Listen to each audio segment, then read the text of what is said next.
Haya ndo makosa ambayo wanawake wengi wanapobeba ujauzito wanayafanya na kujikuta wanadhoofisha ukuaji wa mtoto akiwa tumboni. Kitu cha kwanza ni mwanamke kuchelewa kutumia folic acid.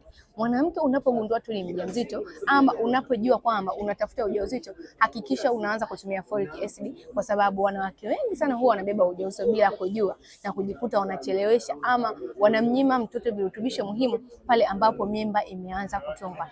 Kitu kingine, wanawake wengi huwa hawali vyakula bora kwa ajili ya mtoto ambavyo vitawasaidia kuweza kupata madini ya iron pamoja na calcium, na kujikuta wanatumia vyakula ambavyo havina msaada kabisa kwa watoto wao na kujikuta wanasababisha ukuaji hafifu wa mtoto. Lakini pia ni kutokulala vizuri, matumizi ya pombe, matumizi ya sigara, vitu hivi vinaweza vikaathiri ukuaji wa mtoto.